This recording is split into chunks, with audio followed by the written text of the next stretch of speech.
नमस्कार, मैं शिवान बंसल। आप राजधानी टीवी पर लगातार देखते आ रहे हैं अलग अलग क्षेत्रों की अलग अलग तरह की खबरें। इस बार आपको ले चलते हैं पालम गांव में स्थित श्री दादादेव मंदिर के मेला ग्राउंड में, जहां पर आम आदमी पार्टी के संयोजक अरविंद केजरीवाल वहां उपस्थित आम जनसमूह को संबोधित करेंगे और अन्य राजनीतिक पार्टियों के घोटालों के बारे में खुलासा भी करेंगे। चलते हैं इस मेला ग्राउंड में आयोजित इस जनसभा में। अरे तुमने 20 लाख दिए हैं वीरों की विधवाओं को और सोचा कीमत लौटा दी है वीर प्रसूता माओ को। अरे लो हम 40 लाख देते हैं तुम किस्मत के हेतों को। हिम्मत है तो मंत्री भेजे न अपने बेटों को।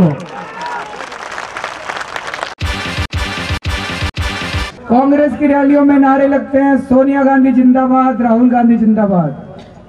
भाजपा की रैलियों में नारे लगते हैं गडकरी जी जिंदाबाद, मोदी जी जिंदाबाद, आडवाणी जी जिंदाबाद। ये किसी पार्टी की पहली रैली है जिसमें नारे लग रहे हैं आम आदमी जिंदाबाद, आम आदमी जिंदाबाद। कोई नेता नहीं है यहाँ पे। अरविंद केजरीवाल के नारे नहीं लगेंगे, आम आदमी जिंदाबाद, आम आदमी जिंदाबाद। थोड़ी थोड़ी राजनीति तो बदलने लगी। जब अन्ना जी अनशन पे बैठे थे 1.5 साल पहले, कौन कौन गया था रामलीला मैदान? क्यों गए थे हम लोग रामलीला मैदान? हम लोग रामलीला मैदान इसलिए गए थे कि सरकार से हम मांग कर रहे थे कि जन लोकपाल कानून पास करो, भ्रष्टाचार से देश को मुक्ति दिला दो। हमारी मोटी मोटी 2 मांगे थी। आज अगर हमारे देश में कोई भ्रष्टाचार करता है, कलमाडी 70,000 करोड़ रुपए लेके भाग गया, राजा 2 लाख करोड़ रुपए लेके भाग गया, दोनों को बेल हो गई। जेल किसी को नहीं होती इस देश में, बेल हो जाती है सबको, जितना मर्जी भ्रष्टाचार कर लो। तो जब अन्ना जी अनशन पे बैठे थे, हमारी पहली मांग थी कि अब अगर इस देश में कोई भ्रष्टाचार करे तो कम से कम 1.5 से 2 साल के अंदर उसको जेल होनी चाहिए, उसकी संपत्ति जब्त होनी चाहिए, उसको नौकरी से बर्खास्त किया जाना चाहिए। हमारी दूसरी मांग थी, हम जब दफ्तर में काम कराने जाते हैं हमसे पैसे मांगते हैं, चाहे राशन कार्ड बनवाना हो, लाइसेंस बनवाना हो, मांगते हैं कि नहीं मांगते? पैसे मांगते हैं। हमारी दूसरी मांग थी, हर काम की समय सीमा तय करो भाई। लाइसेंस इतने दिन में बनेगा, राशन कार्ड 15 दिन में बनेगा। उतने दिन में काम ना करे अफसर तो लोकपाल की जिम्मेदारी होगी, उस अफसर की तनख्वाह काटेगा और उसकी तनख्वाह आपको मुआवजे के रूप में दी जाएगी। ये 2 अफसरों की तनख्वाह कट गई, ये ऊपर से नीचे सारे सीधे हो जाएंगे। अब इनकी तनख्वाह भी पक्की, तरक्की भी पक्की, नौकरी भी पक्की, कोई कुछ नहीं बिगाड़ सकता इनका। जनता को जानवर समझते हैं ये सारे। ये 2 मांग थी हमारी। ये 2 मांग लेके अन्ना जी अनशन पे बैठे थे, लेकिन सरकार ने दोनों मांगे मानने से मना कर दिया। दोनों मांगे मानने से मना कर दिया। 2 साल तक झक मारते रहे। अब मनमोहन सिंह जी अपना लोकपाल बिल लेके आए हैं।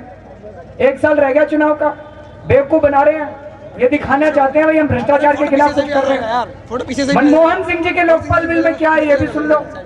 आप तय कर लेना कि मनमोहन सिंह जी भ्रष्टाचार दूर करना चाहते हैं कि भ्रष्टाचारियों को बचाना चाहते हैं।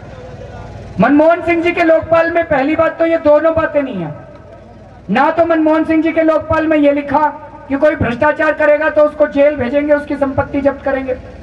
ना मनमोहन सिंह जी के कानून में ये लिखा भाई आम आदमी का काम नहीं होएगा तो अफसर की तनख्वाह काट के उसको मुआवजे के रूप में देंगे। मनमोहन सिंह जी के कानून में लिखा है, अभी तक अगर कोई भ्रष्टाचार करता था हमारे देश में तो उसको अपना वकील खुद करना पड़ता था। अब मनमोहन सिंह जी ने लिखा है कि सरकार भ्रष्टाचारियों को मुफ्त में वकील देगी। मेरे पास सवेर से शाम तक बहुत गरीब लोग आते हैं, कहते जी वकील नहीं है, वकील पैसे मांग रहा है, फीस देने को नहीं है, आपके पास तो वकील है, वकील दे दो हमको फ्री में। मनमोहन सिंह जी गरीबों के लिए फ्री में वकील नहीं दे सकते। अब कलमाडी को सरकार फ्री में वकील देगी, राजा को सरकार फ्री में वकील देगी। शर्म करो थोड़ी बहुत। दूसरी बात मनमोहन सिंह जी के कानून में लिखी है, मैं पहले इनकम टैक्स में कमिश्नर था, हम रेड मारने जाया करते थे, सवेरे 6 बजे पहुंच जाते थे किसी के घर, उसको बताते थोड़ी थे तेरे घर रेड मारने आ रहे हैं।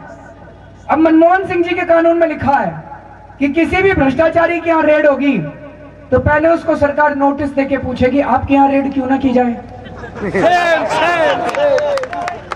वो कहेगा हाँ जी 2 दिन बाद आ जाना, 2 दिन में सारा साफ कर लूंगा मैं। ये मनमोहन सिंह जी का भ्रष्टाचार के खिलाफ सख्त कानून है। सोनिया गांधी का भ्रष्टाचार, कह रहे हम भ्रष्टाचार दूर करना चाहते हैं। आप ही बताओ इससे भ्रष्टाचार दूर होगा कि भ्रष्टाचार बढ़ेगा? बढ़ेगा। बेवकूफ समझते हैं हमको, सोचते हैं सारी दुनिया बेवकूफ है, यही सियाने हैं। कई लोग हमसे पूछ रहे हैं आपने पार्टी क्यों बनाई, राजनीति में क्यों आए? इसलिए आना पड़ा हम लोगों को राजनीति में। 2 साल तक हम लोग झक मारते रहे साथियों इनके साथ। रामलीला मैदान में झक मारी, जंतर मंतर पे झक मारी, दिल्ली की गलियों में झक मारी हम लोगों ने। इन लोगों के सामने गिड़गिड़ाए, सारी पार्टियों के सामने मिन्नतें करी, देश को भ्रष्टाचार से बचा लो, भ्रष्टाचार बहुत ज्यादा हो गया। कोई पार्टी वाला नहीं माना। 3 बार अन्ना जी ने अनशन किया, पिछले साल 1 बार मैंने अनशन किया, 10 दिन तक भूखे रहा मैं, लेकिन ये लोग नहीं माने। धीरे धीरे समझ में आने लग गया कि इनमें से कोई नहीं मानने वाला। इन्होंने सारों ने भ्रष्टाचार कर रखा है, सारी पार्टी वालों ने भ्रष्टाचार कर रखा है। बीजेपी में नितिन गडकरी ने भ्रष्टाचार रखा है, निशंक ने भ्रष्टाचार कर रखा है, शिवराज सिंह चौहान ने भ्रष्टाचार कर रखा है।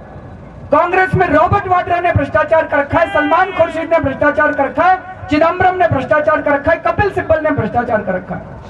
वहां पे शरद पवार ने भ्रष्टाचार कर रखा है, मुलायम सिंह यादव ने भ्रष्टाचार कर रखा है, मायावती ने भ्रष्टाचार कर रखा है, जयललिता ने भ्रष्टाचार कर रखा है, करुणानिधि ने भ्रष्टाचार कर। एक पार्टी बता दो इस देश में जो इस देश को भ्रष्टाचार से मुक्ति बता दे, एक पार्टी बता दो।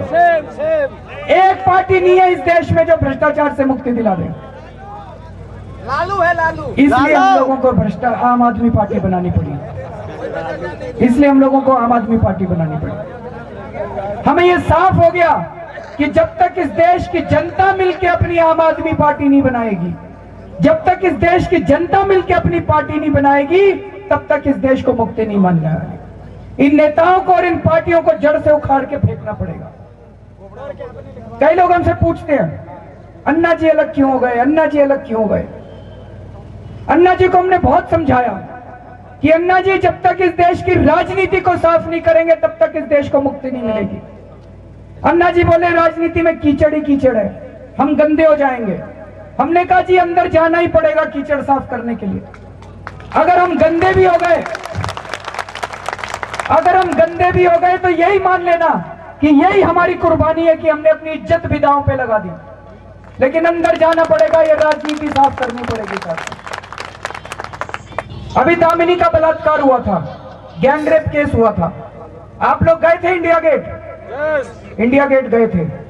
हम लोगों ने डंडे खाए वहां पे पुलिस के, वाटर कैनन झेली, आंसू गैस के गोले छोड़े पुलिस ने, जेल गए हम लोग। इस सब को करने के बाद आज भी क्या हमारे दिल्ली की महिलाएं सुरक्षित हैं? नहीं है।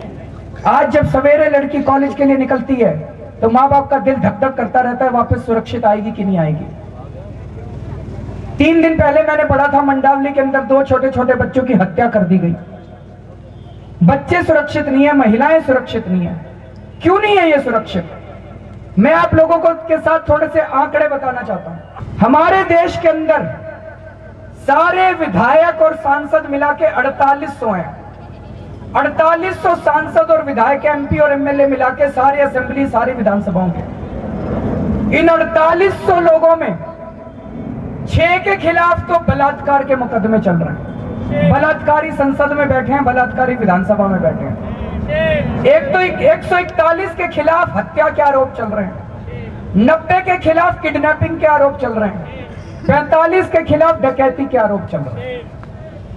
लोकसभा के अंदर 14 के खिलाफ हत्या के मुकदमे चल रहे हैं, 20 के खिलाफ अटेम्प्ट टू मर्डर के चार्जेस हैं, 11 के खिलाफ 420 के मुकदमे चल रहे हैं, 13 के खिलाफ किडनैपिंग के मुकदमे चल रहे हैं। और दिल्ली विधानसभा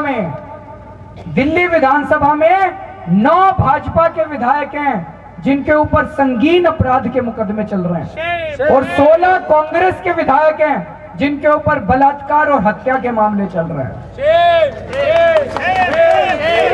अब मैं आपसे पूछना चाहता हूं कि जब तक ऐसे लोग विधानसभा में और संसद में बैठे हैं, क्या आपकी महिलाएं कभी सुरक्षित हो सकती हैं?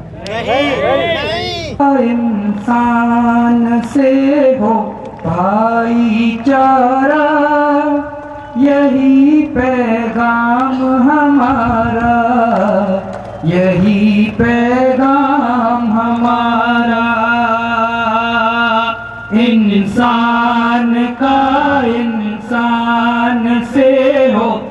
भाईचारा यही पैगाम हमारा, यही पैगाम हमारा।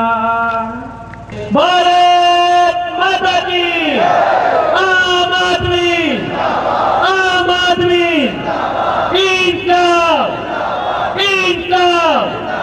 जय हिंद, जय भारत। लोग हमारे साथ जुड़े हैं और आगे भी जो है हमारे से लोगों के बाद बार बार आते हैं, फोन आते हैं, जुड़ते रहेंगे और हर आदमी आकर के हमारे से जुड़ता है। और महंगाई से, बिजली और पानी के बिलों से लोग त्रस्त हैं। इसके लिए ये मुहिम इस पार्टी की जो है अच्छी साख है और हम आगे भी काम करते रहेंगे और आज भी जो है काम करेंगे। तादाद में लोग आए, महिलाएं हैं, इन सब से खासकर मैं महिलाओं से गुजारिश करती हूँ कि वो सब पार्टियों को छोड़े, केजरीवाल जी को एक बार मौका दे। और मैं खासकर महिलाओं को ये कहूँ, अगर रसोई को बचाना है तो केजरीवाल जी का साथ दे और आम आदमी पार्टी से जुड़े। मैं सुरेश भारद्वाज पड़म गांव से। आज जो केजरीवाल जी की मीटिंग हुई है दादा देव मंदिर मेला ग्राउंड में, लगभग यहाँ 8-10 हज़ार की संख्या में लोग एकत्रित हुए।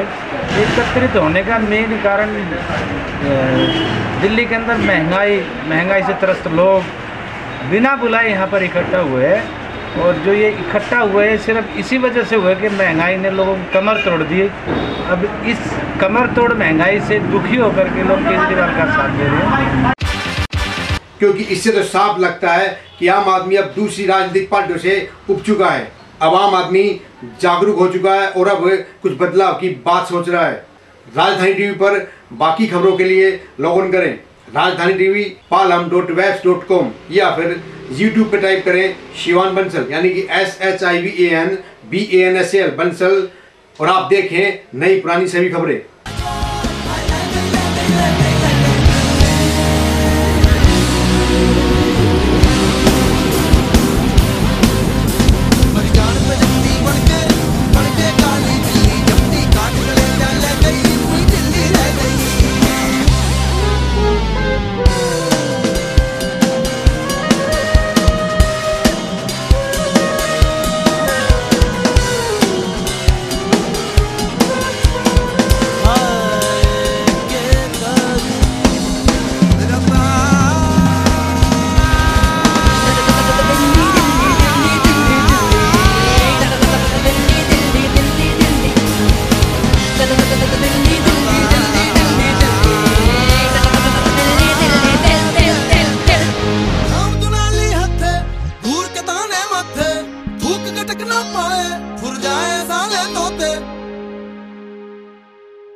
न्यूज टाइम के प्रायोजक और शिवान बंसल पब्लिसिटी, गली नंबर 9, साधनगर, पालम।